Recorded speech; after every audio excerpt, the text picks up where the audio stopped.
Database का इतिहास, इतने सारे नाम, इतनी सारी तारीखें, सिर चकरा जाता है ना? खासकर जब केवीएस या यूजीसी नेट जैसे एग्जाम्स की तैयारी चल रही हो। तो क्या करें? चलिए इस पूरी उलझी हुई कहानी को ना एक सिंपल यादगार माइंड मैप में बदलते हैं। कैसा रहेगा? हाँ, ये दिक्कत हम सबने झेली है। एग्जाम का प्रेशर और ऊपर से ये नाम चार्ल्स बैचमैन, ईएफ कॉर्ड और ये तारीखें 1960, 1997, सब कुछ एक दूसरे में मिल जाता है। बिल्कुल एक पहेली की तरह जिसे सुलझाना मुश्किल लगता है। लेकिन फिक्र की कोई बात नहीं है।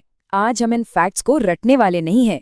बिल्कुल नहीं, हम इन्हें समझेंगे। हर तारीख, हर नाम के पीछे की कहानी को जोड़ेंगे और एक ऐसा मेमोरी मैप बनाएंगे ना जो सीधे दिमाग में बैठ जाए। तो फिर शुरू करें? चलिए एक एक करके इसे समझते हैं। ओके, तो सबसे पहले बात करते हैं उन पायनियर्स की जिन्होंने इस पूरी दुनिया की नींव रखी।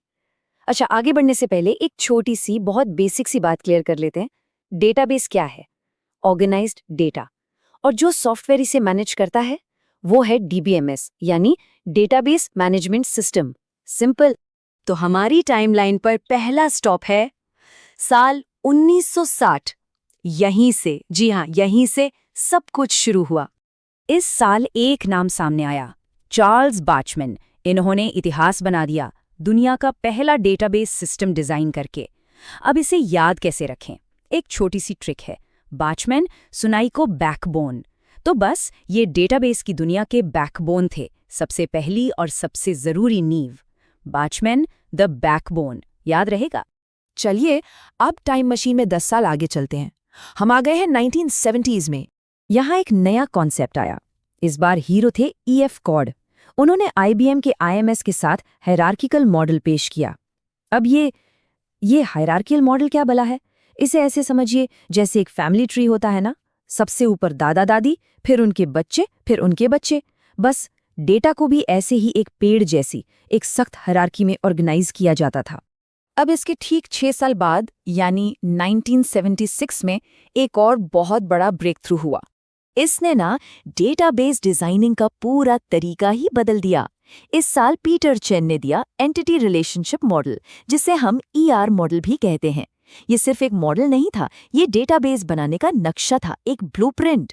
इसने हमें ये समझना सिखाया कि डेटा के अलग अलग हिस्से, जिन्हें हम एंटिटीज कहते हैं, वो एक दूसरे से कैसे जुड़े हैं, उनके बीच का रिश्ता क्या है। और अब हम कहानी के उस पॉइंट पर आ गए हैं जिसने सचमुच लिटरली सब कुछ बदल कर रख दिया। इसे कहते हैं रिलेशनल क्रांति, एक बिल्कुल नया दौर। इस क्रांति का साल था 1980। ये साल डेटाबेस की दुनिया के लिए एक असली गेम चेंजर था। पर सवाल ये है, क्यों? ऐसा क्या खास था इसमें? देखिए, रिलेशनल मॉडल ने ना उस पुराने हायरार्कियल मॉडल की पेड़ जैसी सख्त बनावट से हमें आज़ादी दिला दी। इसकी सबसे बड़ी ताकत थी इसकी सिंप्लिसिटी और फ्लेक्सिबिलिटी। अब डेटा को आसान टेबल्स में रखा जाने लगा और इन टेबल्स को एक दूसरे से रिलेट करना बहुत आसान हो गया। बस इसी लचीलेपन की वजह से ये इतना पॉपुलर हुआ कि पुराने सारे मॉडल पीछे छूट गए। तो जरा इस एवोल्यूशन को एक नज़र में देखिए। 1970s में आया वो सख्त हायरार्किकल मॉडल, फिर 1980s में आया फ्लेक्सिबल रिलेशनल मॉडल, और फिर 5 साल बाद 85 में आया ऑब्जेक्ट ओरिएंटेड मॉडल। अब सवाल ये है कि इसकी ज़रूरत क्यों पड़ी? क्योंकि तब तक डेटा सिर्फ टेक्स्ट और नंबर नहीं रह गया था। अब हमारे पास इमेजेस थीं, ऑडियो था, मतलब कॉम्प्लेक्स डेटा था जिसे संभालने के लिए एक नया तरीका चाहिए था। यहाँ से कहानी में एक बहुत दिलचस्प मोड़ आता है। अब तक डेटाबेस बड़ी बड़ी कंपनियों और लैब्स की चीज़ हुआ करते थे, लेकिन अब वो आम लोगों के घरों में दस्तक देने वाले थे, पर्सनल कंप्यूटर और इंटरनेट के जरिए। इस बड़े बदलाव का साल था 1991। इस साल माइक्रोसॉफ्ट ने लॉन्च किया MS एक्सेस। ये दुनिया का पहला पर्सनल डेटाबेस था। सोचिए, इसने आम लोगों को, हम जैसे यूजर्स को, अपने डेस्कटॉप पर ही डेटा मैनेज करने की पावर दे दी। ये छोटी मोटी बात नहीं थी, ये अपने आप में एक क्रांति थी।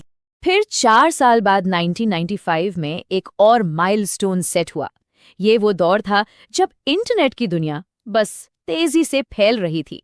और इसी साल पहली बार एक ऐसा डेटाबेस बनाया गया जो इंटरनेट पर काम कर सकता था। इसने वर्ल्ड वाइड वेब और डेटाबेस को जोड़ दिया। मतलब अब डेटा एक अकेले कंप्यूटर में कैद नहीं था, वो ग्लोबल हो चुका था। और अब हम पहुंचते हैं अपनी इस हिस्टोरिकल जर्नी के आखिरी स्टॉप पर, साल 1997। इस साल डेटाबेस प्रोसेसिंग में XML को लाया गया। XML मतलब एक्सटेंसिबल मार्कअप लैंग्वेज। अब ये क्या करता है? इसे आप डेटा के लिए एक यूनिवर्सल ट्रांसलेटर समझ सकते हैं। इसने अलग-अलग सिस्टम्स और सॉफ्टवेयर्स के लिए एक दूसरे के डेटा को समझना बहुत ही आसान बना दिया।